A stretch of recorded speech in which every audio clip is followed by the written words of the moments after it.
please remember to leave a like, a comment, share the video about, and if you haven't already, subscribe. Thank you.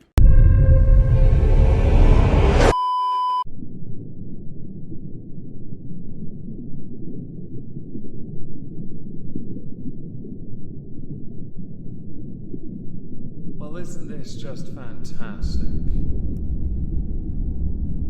Captain's Log, Subdates 230622.5. I am quietly enjoying the peace and quiet from being in my pod. It's like lockdown all over again, a renaissance of sorts, but without the constant attacks from Suliban cell ships or the illegal restrictions to my godliness and mobility. Welcome everyone to the exhibition of stupid people. Today we're going to start with ITV and Phillip Schofield, and we might sprinkle some Elton John in here too. Since Phillip Schofield's career is all but now dead, understandably so, much more has come to light. People are taking a side and drawing a line. ITV have had to recently admit they did not formally investigate Phillip Schofield's affair, with the person he started talking to when they were 15 years old. Not sus in the slightest. The same sus where he gave them alcohol during a live show, tried to get them drunk, had an on-off relationship with them in fact. Oh boy, this was not very good. So the ITV boss Dame Carolyn McCall had to admit that she failed to launch the formal investigation when the rumours emerged. The chief executive was among 3 broadcast bosses grilled by the Culture, Media and Sport Committee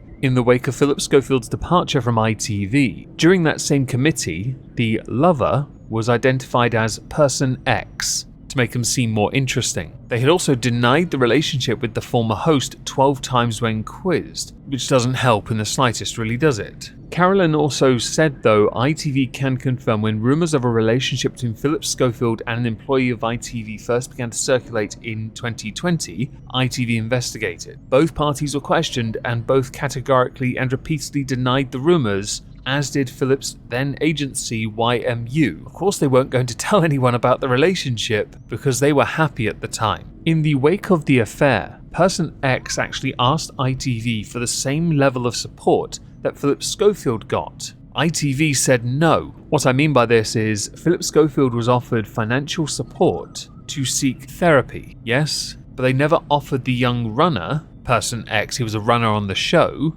any assistance whatsoever. ITV instead offered him their basic package, akin to that of a television network deal. Now I can understand in the context of the show, they would want to offer everything to Phillip Schofield because at that point, he and Holly Willoughby were at the top of the food chain, top of the world. They were the king and queen, or queen and queen, the apex of morning television. Yeah, it made sense to keep it there because they had no reason to change it. However, when more came to light and they realized they goofed up, ITV should have stepped up and gone, right, we might need to do this for optics. I don't know why some people don't do optics. They seem to think they're above it, and it always bites them on the ass on the way out. Let's sprinkle some Elton John here because this is interesting. Elton John believes the treatment of Phillip Schofield is totally homophobic. Okay, this could be interesting. Now he has claimed coverage of the scandal has been homophobic, arguing that interest in Phillip Schofield's affair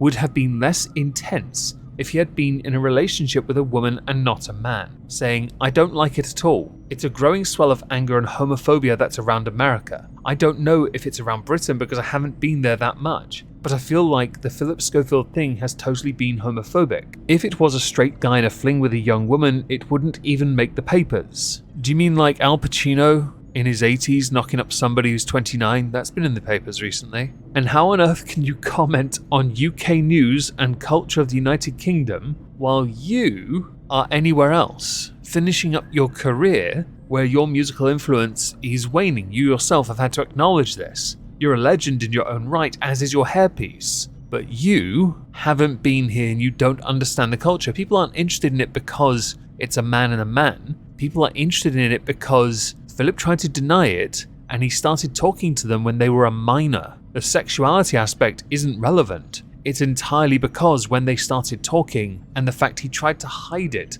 he gave them a job working for the very show he worked for. He put a foot in the door for the person to walk through. There is a level of grooming in this, which is highly inappropriate for anyone working in a privileged position, much like what Phillip Schofield had. And he had it all. He really did. This morning has continued, and you have hosts on that show now making sly digs at Phillip Schofield. Little remarks like "we need a drink," referencing Phillip Schofield giving drinks to that very runner, Person X, to try and get them wasted on air. Levels of inappropriateness that need to be addressed, called out, and Phillip Schofield has to be held to account for it. Simple as that. Him losing his job is appropriate because what he did was highly inappropriate. I will admit some of the reaction is a bit over the top, but that is often what happens when consequences are issued, meted out. Yeah, court of public opinion is not always the same as that in a professional setting, and the court of public opinion is, you're a groomer, boomer. Recently, in his attempt to try and retain some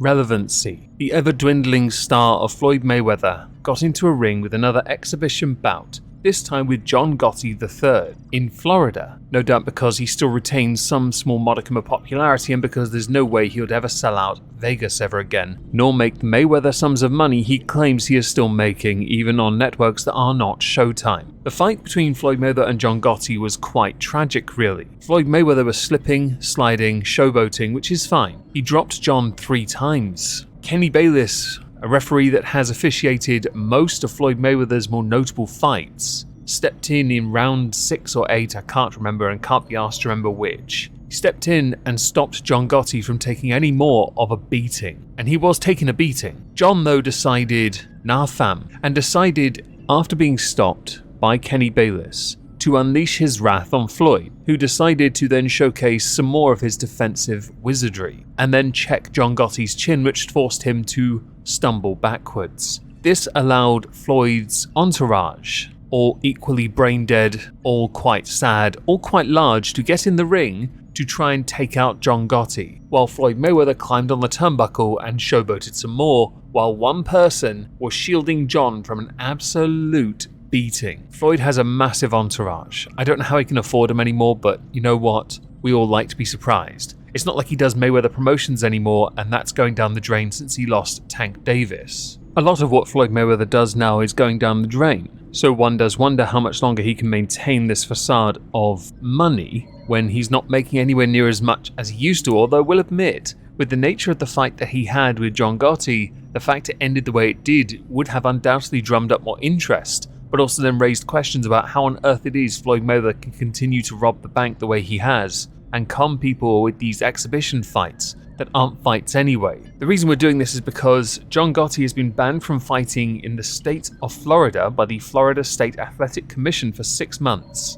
which was a decision that was made less than 24 hours after the fight happened. Now, there are some that believe that this brawl was 100% staged. More notably, Fox Sports host Skip Bayless, who believes the entire thing was scripted and staged. That was what he had posted to Twitter. And a point worth raising is that Floyd Mayweather, while making about $10 million per exhibition fight, minimum not including his cut of the pay-per-view, which is getting smaller, is leagues above that of everyone he's faced in these exhibition fights. He underpays them massively and everyone knows it. He's always done that because he's greedy. Hell, some people he barely paid on time or didn't pay at all, in the form of Deji not being paid on time and Logan Paul still claiming he's owed a lot of money from Floyd Mayweather, who did not pay him in a timely manner for his share of the pay-per-view. But then what is worth more to Floyd? $10 million or his dignity? Knowing he can continue to con people out of $10 million, even though he can't sell out any of the arenas or stadiums that he is fighting in, I say fight loosely,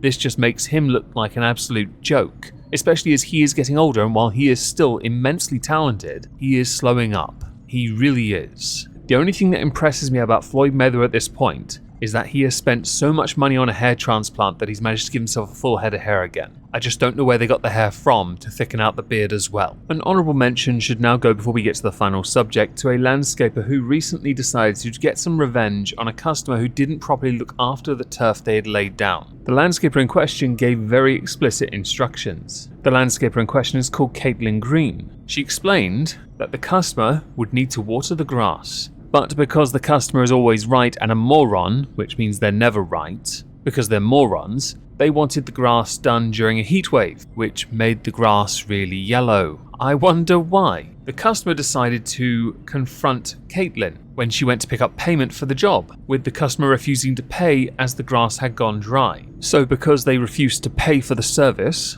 the landscaper decided, you're not getting any grass then, and they turfed it. If you pay for a service during a heatwave and expect something different than the result you're going to get when there's a drought, you are a colossal moron! To the final subject, we're going to talk about Nick Merks, a subject I've covered in a video on this channel that well and truly bombed, but I figured if I put it within the exhibition of stupid people, some of you might stick around long enough to watch it. You never know. Nick Merks dropped from another huge Call of Duty contract. It looks like Nick Merks' Kolchef's relationship with Call of Duty is well and truly dead in the water. His venture into Apex Legends, amid a stifled Warzone experience, started straining his love affair with the community, having once been a search and destroy legend. But following the removal of his operator amid anti-LGBTQ+ comments, which is not what it was in the slightest, made on Twitter, it now seems like Activision is severing all ties with Nick Merks, as he's been dropped from another Call of Duty deal. Just to be clear,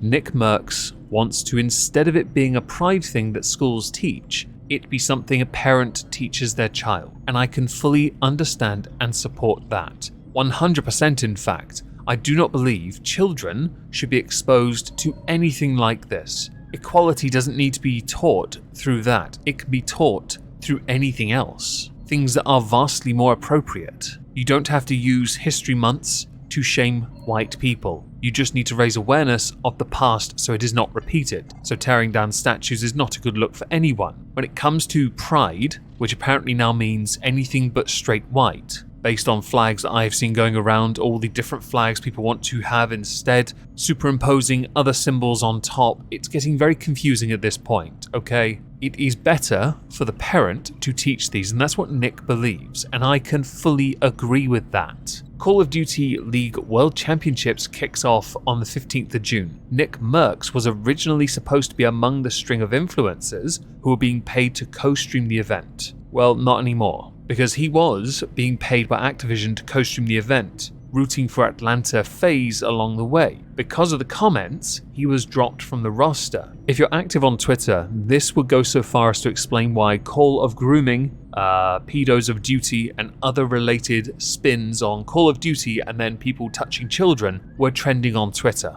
Because Call of Duty are taking a lot of flack. People that support Nick Merks, who themselves have skins, have asked for them to be removed because they want nothing to do with Activision's position, which they, along with everyone else, is lumping in as some kind of thought-terminating cliche, a buzzword akin to being cancelled or worthy of it, without the happy ending of a Shermanation. And the very person, in fact, who asked for their in-game bundle skin to be removed, Tim the Tapman, has also been left off the list, because I assume they think he is also anti-LGBTQIA+++ minus apostrophe at bracket and every other fecking symbol and letter for whatever community or interpretation of the acronym you wish to use.